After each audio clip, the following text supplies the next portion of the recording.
Hello दोस्तों, स्वागत है आपका हमारे चैनल क्रैकिंग एग्जाम में। आज का हमारा टॉपिक है बाघ गुफा भाग 2। अगर किसी ने बाघ गुफा का भाग 1 नहीं सुना है, तो प्लीज जाकर सुन लीजिए, तभी आपको समझ में आएगा कि मैं भाग 2 में कहाँ से शुरुआत कर रही हूँ। हमने बाघ गुफाओं का जो चित्रण का विधान था, वो भाग 1 में पूर्ण कर लिया था।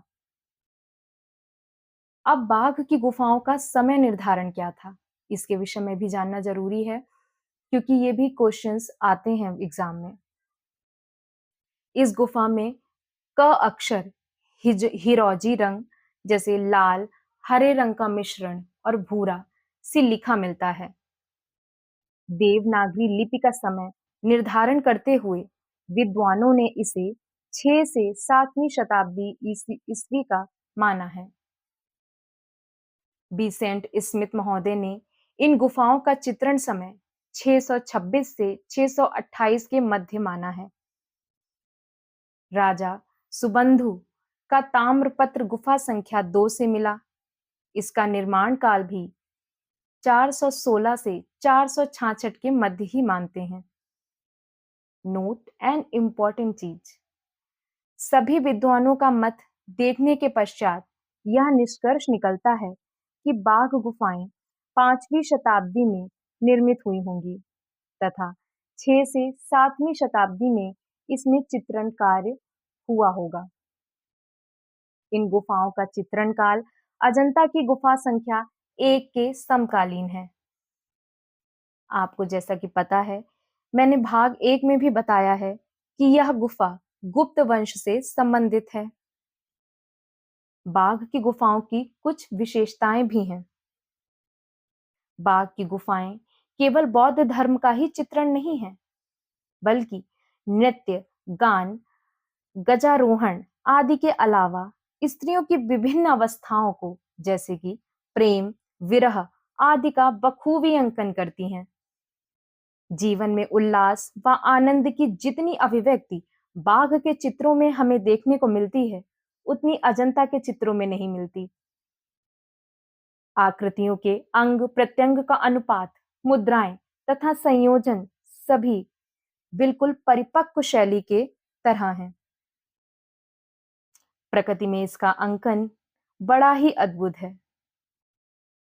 आलेखनों में फूल, पत्ती, पशु पक्षी सभी कुछ आकर्षक ढंग से बनाया गया है। मोर, चकोर, कोकिल, कपोल व शुक, सरिया सदा ही भारतीय कला और साहित्य में प्रेरणा प्रेरक, संदेश वाहक एवं सहयोगी रहे हैं।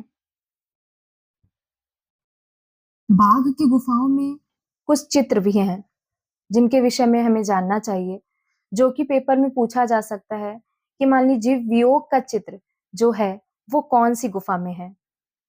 तो नंबर 1 वियोग, नंबर 2 मंत्रणा, नंबर 3 देव पुरुषों का आकाश में विचरण, गायिकाएं, नृत्यांगनाएं व बालिकाएं, और सबसे इंपॉर्टेंट और प्रमुख है हल्लीसक नृत्य, मतलब आदिवासियों का नृत्य। शोभा यात्रा, घुड़सवारों वाला दल, अश्वारोही और हाथियों वाला दल जिसमें 16 हाथी थे, ये इनके मुख्य चित्र हैं।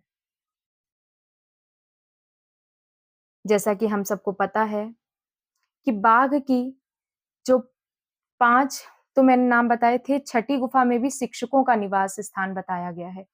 बाघ की गुफा में बाकी 7, 8, 9 जो पूर्ण रूप से बंद हैं, इनका नामकरण भी नहीं हुआ है। अगर हम जाने तो देखें, अजंता और बाघ की तुलना अगर करें तो समांतर एक जैसी हैं, पर तुलना अगर करेंगे तो कुछ अंतर भी आपको जरूर मिलेगा। मैं 1-2 पॉइंट्स आपको बताना चाहूंगी। बाघ की गुफा के सभी चित्र एक साथ एक ही समय में प्रतीत होते हैं, जबकि अजंता के चित्र 800 वर्षों के दौरान बनाए गए हैं।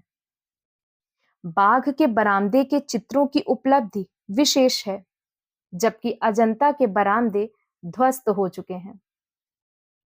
बाघ के चित्रों में जीवन के विभिन्न पक्षों का चित्रण हुआ है, जिसमें राजसी जीवन और उल्लासपूर्ण जीवन प्रमुख है, बल्कि अजंता के चित्रों का आधार प्रायः बुद्ध के जन्म जन्मांतर की कथाएं हैं। अजंता तथा बाघ दोनों में छतों तथा दीवारों पर कमल मुरियों के बड़े ही सुंदर अलंकरण बने हुए हैं, जिसमें पशु पक्षी लताओं पुष्पों का बहुत सुंदर समावेश है। अजंता तथा बाघ दोनों में ही नारी के आध्यात्मिक एवं शारीरिक सौंदर्य का बहुत ही सुंदर चित्रण है।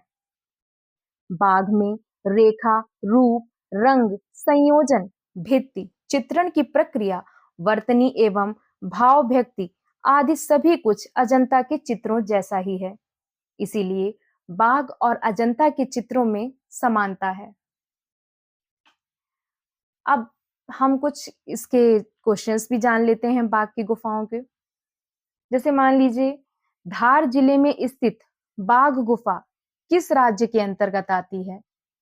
मैंने आपको भाग 1 में इसके विषय में बताया है। जो लोग मेरा भाग 2 देख रहे हैं, उनसे मैं यही कहूंगी, पहले आप भाग 1 सुने, उसके बाद आप भाग 2 पर आएं, तो आप हमारी वीडियो से कनेक्ट कर पाएंगे। और शायद जो मैं आखिरी में 5 या 6-7 क्वेश्चंस मैं पूछती हूँ, उनका आप मेरे आंसर देने से पहले ही आप आंसर कर पाएंगे।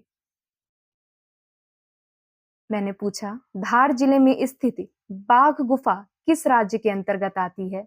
जो कि मध्य प्रदेश के अंतर्गत आती है। बाघ गुफा किस नदी के किनारे स्थित है? बाघिनी नदी के किनारे स्थित है।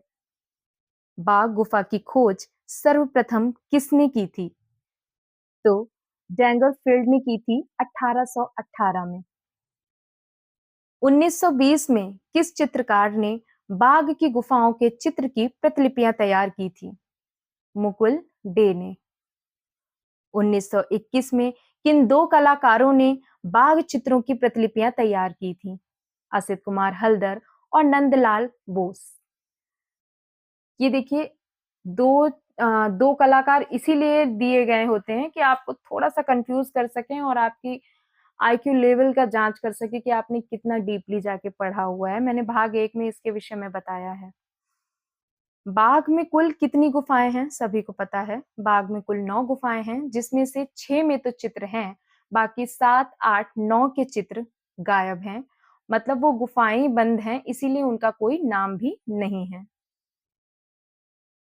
वर्तमान में बाघ की गुफा में चित्र कितनी गुफाओं में सुरक्षित हैं? 6 में।